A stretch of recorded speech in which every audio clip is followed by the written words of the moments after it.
Hi guys, please like, share and subscribe. And if you want full course for any actuarial subject, visit theactuarialguy.com or WhatsApp on this number. Thank you. Hello and welcome guys. In this video, I want to talk about how to crack exam CP3. Let's quickly go over what will we talk about in this video. Firstly, we'll talk about what the exam format and the pattern for IFoA and IAI is. Then we'll talk about the broad principles you should follow in writing your exam so that you're able to score well. What kind of language should you be using? What sort of writing style should you be using? How do you use visual aids, that is tables and charts in the exam? How do you answer reflective questions? That is, these are 10-mark questions which are about your approach to writing the exam. They make you reflect, right? And then how do you prepare? So for CP3, the exam pattern for both the institutes is as follows. IFoA has a 3 hours 5 minutes exam, and IAI has a 3 hour 15-minute exam. Passing criteria for IAI, like most exams, is 50% score. With the IFoA, it's typically 60%, although it sometimes goes down to 55% as well. So it's 55 to 60% is what you need to score. You need to type out the exam on Microsoft Word in case of IFoA, and in case of II, it's typed out on their Mercer Metal text editor. The typical pass rate for IFoA is 45 to 60%, while for II is 25 to 40%. So I would say about 30-35% is what is typical for II, right? So that is the exam pattern. The objective of CP3 is obviously communicating with a non-technical stakeholder, right? So you're given a scenario where you are an actuary working in an organization, right? And then there is a particular person who either has a certain query, or you need to reach out to them with a specific agenda. You need to make a specific communication. Now, in case of IFoA, what they do is they give you a written scenario material before the exam itself, 2 to 3 days before the exam, which you need to read. So you know the scenario, and then you go into the exam and you have to draft it. And the communication that you will be writing, whether it's an email, it's some sort of editorial, it's some sort of letter, it's some sort of memo, it can be anything, right? That is based on that scenario, right? So you have to go through that scenario beforehand. In case of II, the scenario is slightly shorter and is given within the exam. It's not given beforehand, right? That also explains why II's exam is slightly longer, has more time for you, right? Typically with CP3, time is not a constraint, so you can take your time and type it out. Everyone completes their exam in time. The real challenge is sticking to the objective and drafting a clear communication. So that's what we'll talk about in this video, right? Now, in terms of the exam format, there are two questions. Question one is the written piece of communication that can be a report, a memo, a letter, which is typically to a non-technical person, right? So they will either be a trustee of a pension fund, they can be member of a certain company's board, right? They can be the CFO, they can be they're non-actuarial for sure. They can be the CEO, they can be any external party that the company's actuary has to interact with, so on and so forth, right? So all of these audiences can be there, and you as an actuary have to explain, not explain, explaining is not the objective. You need to communicate to fulfill a very specific objective, right? In that process, you might have to do a little bit of explaining, but explaining is not the agenda. It's getting your message through and addressing their concerns. That is the agenda. Okay, so that's the idea. Now that's the first question. The second question is a reflective question, in the sense that the question will ask you while drafting your first question, that is the report, memo, etc., what is the sort of jargon that you avoided? or what is the sort of words or concepts that you sort of simplified, or what were the areas which were given in the scenario material that you did not talk about at all because they were irrelevant, right? So think what sort of charts or tables did you, or diagrams did you use, why did you use that? uh, so that is the idea, right? Like based on your communication and based on your audience, what were the choices you made? You're made to justify those choices in the second question. Okay, so that's the idea. Now that's the exam format. Now let's get into uh, what is super important for this exam. What do you need to remember, and what does it take to crack this exam, right? So, firstly, let's talk about the broad principles that really matter for CP3. The first one is that you need to meet the recipient's objective and communicate only as much as you are required to do so. You should not overshare. Okay, you should not talk about things that are not relevant to what they would want to know, to their context, right? If it doesn't help in answer their question, and the initial communication from their side, or the sort of intro that is given to you would communicate to you very exactly what is it that they want to know. So what they exactly want to know should be like 50, 60, 70% of what you write, and if some background is required to be built there, you need to add 20, 30% of that additionally, right? But uh, there will be a lot of things in the scenario material which will not be relevant to their context at all. You need to avoid that completely. Okay, so that is the idea. That's super important. The second is empathy is the key to great communication in real life and in exam CP3. So you need to explain everything from their viewpoint, right? You're telling them that uh, the variance of returns is high, but they don't care about that. What they care about is what is the implication of it for them. Probably that the investment opportunity is more risky, right? So it needs to be explained in such a way as to how it is relevant to them, right? Not uh, how you would look at it mathematically or from an actuarial lens, but how the recipient of the communication would want to look at it, or how does it impact their life. That is what is more important, right? Restrict yourself to 800 to 1000 words if nothing is specified. That is the typical word limit. Don't exceed, don't underdo it, right? So that's super important, right? And when I say 1000, it can be 1010, it can be 1005, and when I say 800, it can be 790 or 795, right? That sort of leeway is okay, right? uh, so yeah, you should restrict yourself to this sort of word range. 900 words is the gold standard for the CP3 exam. Okay, now you need to choose simple words over jargon, right? You can't use actuarial lingo like confidence intervals, probability value, mortality rate, etc. You need to think about, did you understand this concept before you started studying actuarial science or not? If you did, then you can sort of use that, right? A lot of times your audience is a board of director, member of the board of directors, so they might have some context on the business, so you can use business jargon, but you can't use actuarial terms. A lot of times your recipient is actually a member of the public, a reader of a national daily or something like that, right? Reader of a periodical, let's say. So from them you can't expect to have a certain knowledge. It can be any person. Someone in your recipient, one kind of recipient can be trustee of a pension fund, so they may just be a new trustee, right, who's just been appointed. So they may not have context to how pension funds function, right?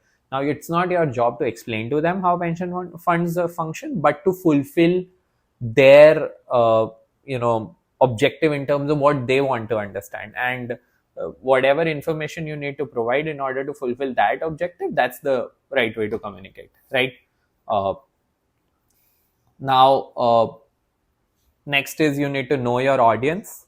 So some audiences may be more financially and actuarially literate than others. Follow the clue from the question. If you're unsure, you should always like give more elaborate explanation than less, right? You should not assume knowledge. You should not assume that they would know certain jargon. Okay, so generally, it's a better practice to uh, avoid assuming that they would know a certain jargon, and explain in simple words whatever you're trying to say, right? That's the idea. uh, Explain the implication to the reader rather than the formula, right? This is something we talked about. So for example, variance is the degree with to which we expect something to fluctuate over the mean is not relevant to most stakeholders. They don't want to know the formula for variance. They probably want to understand variance is the indicator of how uncertain we are about a measurement of a factor, right? uh, for example, for examination pass rates, a high variance would indicate that we expect the figures to vary a lot from sitting to sitting. A lower variance means we expect less deviation from the average pass rate, right?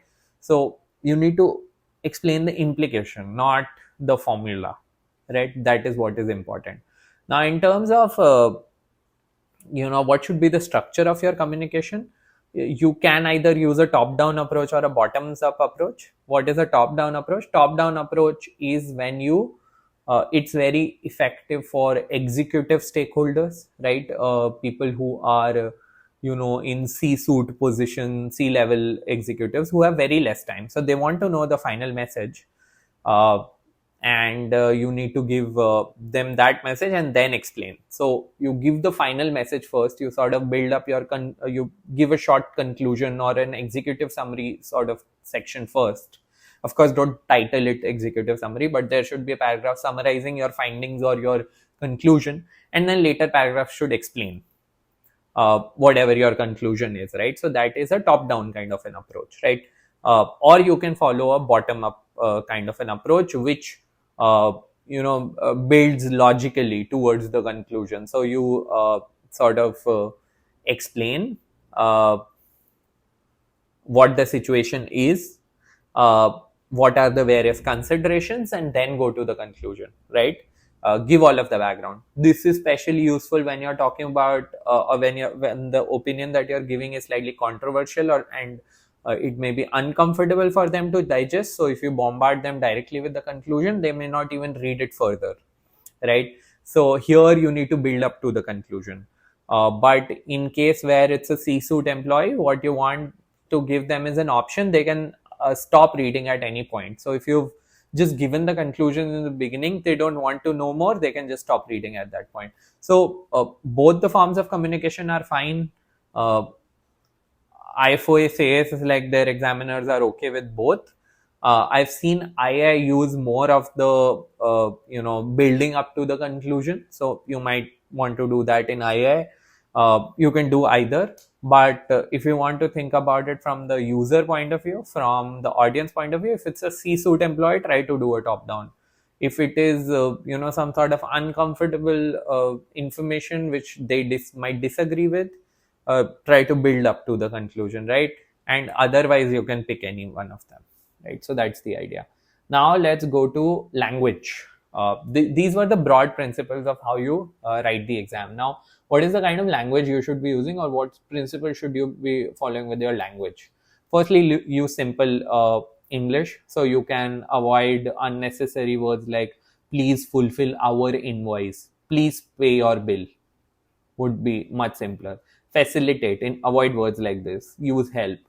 Regarding, although regarding is not that complex, but try to use about, right? So try to use simpler words. When you're done with your exam, you should reread it and make sure that you have not used any uh, waffly or heavy kind of a language, right? Your sentence structure should be simple. You should not use too many words to communicate a simple thing. Use more words if it simplifies the idea, right? If it's easier to read. but don't unnecessarily complicate ideas, and don't use difficult words. Okay, avoid difficult words. uh, for numbers, only explain express till 2 to 3 significant figures. So 3.5 million is better than 3527891. No one wants to know this. Most people would not want to know this number exactly in most scenarios. Okay, so stick to 2 to 3 significant figures. uh, if you're using abbreviations, use only globally known abbreviations. So, for example, UK, NASA, FIFA, ISRO, BCCI. These are, for most of these, people know the abbreviation better than the full form, right? Um, Most people don't know that NASA is a National Space Agency, or is what the full form of ISRO is, right? So it's better to just use what is more commonly known, right? So that's the idea. Uh, yeah. So you use the universally known abbreviations instead of writing long forms. But for most things, for example, you're using IRR, use internal rate of return, don't use IRR. Okay. uh, Things like that. So you should not unnecessarily abbreviate. Okay, so that's about language. Ensure your spellings and grammar are correct. In IFoA, you have that advantage that you're typing out in Microsoft Word, so you're less likely to make mistakes. That Word indicates that exactly what are the spelling errors. But with IAI, you need to be vigilant on your own, proofread your output. Okay. Writing style. Let's talk about writing style now. One paragraph should be one theme and should not be more than 3 to 5 sentences, maximum 6 7 sentences, right? Not more than that. So your paragraph should be shorter. One paragraph should only have one theme expressed. Try to stick to that. That is super helpful, right? Second, you should include signposting. Now, what is signposting for CP3?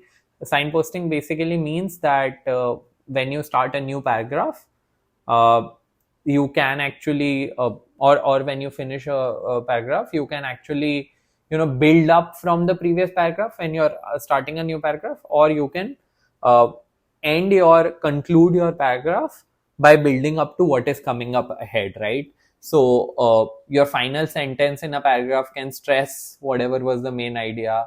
It can summarize, it can conclude what has been discussed, right, in that paragraph, or it can lead to the next paragraph. This will be discussed in the following paragraph. This was discussed earlier, right? So that sort of signposting is super helpful, right? And that really helps. Okay. And one sentence should be less than 20 words, okay, as a rule of thumb, and it should only express one idea. Okay. So you should not have very very long sentences, right? If you're having very long sentences, break them into shorter sentences. That's better, because longer sentences are more difficult to read. Use active voice over passive. Okay. uh, that's generally a principle for CP3. Okay. So you can say that we have decided XYZ instead of XYZ has been decided, something like that. Okay. So active is better than passive, right? And for example, instead of it is the author's conclusion, now you're going passive unnecessarily here. That it is common practice within the retail industry sector to supply motor vehicles to middle and senior level management who require them for the purpose of their work as a part of their remuneration package. Very long sentence, passive voice, and unnecessarily complicated language. It can be as simple as most middle and senior managers in retail service industry are given company cars. That's it. That's all those three long lines are trying to say. You don't need to have very long sentences, right? So try to keep it simple. That is the idea. Okay. Use lots of spacing. Dense text is always very difficult to read, so don't use very dense text. You can actually use two spaces between every paragraph, or like every new theme that you're starting, every new section that you're starting, you can use like 2 line spaces. Okay. So that's always a good idea. Don't make it too dense. Okay. Now, only use bullets in list items and not as your broad writing style. Okay. This is more true for IFoA because I've seen IAI use bullets in writing as well. Uh, so I'll leave that up to your judgment. But yeah, generally, better to only use bullets for listing items. Okay. Now, using tables and charts. Uh, So, a lot of times, as a part of your communication, you will have to use visual aid. Now, visual aid refers to typically, some sort of table or chart that helps you explain an idea easily. So, along with this chart or table, you will obviously have to do your writing-based explanation of that chart or table, but it can just help your message. So, that is a visual aid. Now, II doesn't allow charts, firstly. So there you can only use a table. Okay. Charts used in communication need to be labeled explicitly. You need to have the chart title, legend, axis labels, etc. All of that is important. Okay. So that's the first thing. Second, if you have very simple, short columnar data, use a table. Okay, that's true for both II and IFoA. In II, anyway, you can only use a table. It's not necessary to use a table or a chart in every exam, but in case of IFoA, at least, if you can explain some idea more easily using a graphical approach, do it. IA, most exams, they don't use a chart or a table in their solution itself. Chart anyway they can't because it's not allowed. Tables they use sometimes. So if you think that there is something important which can be represented tabularly in II, do it. IFoA try to use a table or chart, right? They have explicit marks for it. So what kind of chart should be used for what purpose? To show continuous time trend data, line chart is the best. To compare two trends in like multiple time series, if you want to compare, multiple line charts is the best. To compare values of related variables, right? So maybe you want to see like what are the reserves of company A, B, C, and D, or what are the reserves under 4 methods, right? So that is bar chart is the best for that. If you want to see how a total is made of various components, pie chart is the best for that, right? So with pie chart, let's say an example could be, your total reserves are made of unearned premium reserves, IBNR reserves, incurred but not paid, and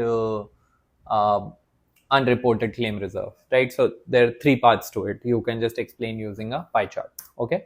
To show the total value of various component and how it changes over time, that's a stacked bar chart. Okay. So for in that, what you can show is what I just described, total reserves, how that is divided into unearned premium, IBNR, and unreported, and then how has that changed over the last 5 years. So for 5 years, you can have 5 bars, and within each of the bar, you can have these stacks which are reflective of these 3 categories.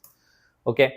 Now that is all for like how to write your first question of the exam. For the second question, that is the reflective question. See, this is really scoring. You can score really well on the reflective questions. So firstly, don't avoid them. Second, so do a lot of practice for them. CP3, the only way to pass is that you practice as many exam papers as you can. Practice a lot of them under exam conditions and go through a lot of exam solutions of IA and IFoA. You do that, you will pass. Okay. And try to stick to these principles that I've listed. Okay. Now, how to answer reflective questions? Of course, the question will mention what they exactly want and do that. But here are some ideas that help.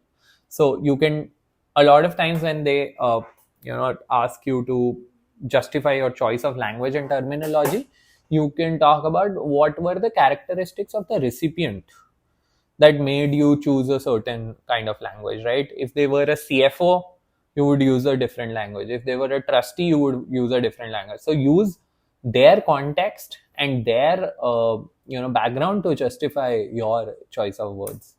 uh, Words or phrases that you avoided from the exam question. What were the words and phrases you did not use at all? What was the information that you did not use? That can also be another reflective question. Words or phrases that you could have used but avoided, right? Given the audience again. What was the context of the audience? And based on that, what words or phrases you could have used but you avoided, right? And then any technical terms that you explained simply. There can be a reflective question relating to that. What were the technical terms in the question that you explained very simply, right? So that is the idea of how you answer the second question. Now let's talk about what should be your preparation strategy. So the first thing should be, obviously you should cover the CP3 course. I have covered decent number of exam questions in my CP3 course from both IAI and IFoA, right? So you should go over that, see my approach to how I'm solving those exam papers, and then try and attempt them yourself, right? Watch those videos at 1.5x, because if you just watch at 1x, they might feel very slow. So that would be my advice. Then the second thing is that you review at least two past paper solutions of IA and IFoA, right? You can pick any two, right? Now, if you're writing exam from IA, obviously review II's past paper solution. If you're writing the exam from IFoA, review IFoA's past paper solution. This will give you an idea of how IA and IFoA expect you to approach the answer. And in case of IFoA, you get very detailed examiner reports, so you would also understand where most students made errors so that you can avoid them, right? Then next would be, you should try to solve at least 8 papers of II or IFoA under exam conditions. If you're writing the exam from II, solve II papers. If you're writing the exam from IFoA, solve IFoA papers. And then finally, whatever papers you have remaining since 2019, after that, review all of them. Just go through all of them, just see the solution, just read through the solution. This should be good enough to complete your preparation, right? Now, if you haven't enrolled for my course, you're preparing on your own, you can go through the combined material pack, which is obviously, again, in case of CP3, it's not very long. So it would take you like 2 to 3 days, maybe 4 days to go through the entire combined material pack, and then you can follow the same strategy. It's a very easy exam, but it's also easy to avoid prep and fail. That's why I have created a course which just assists you through your preparation and helps you in audiovisual form on how to approach the preparation. And apart from that, we will also be practicing exam questions. I create that WhatsApp group so you can actually exchange solutions with other candidates and check each other's solutions, which would help you understand where typical candidate is making a mistake. You can give other people feedback, and then through that you will also learn, right? So that is a peer learning for CP3 is a really good idea. It is a good idea for most actuarial exams. For CP3, it's even a better idea, right? So that's all for this video. Thank you.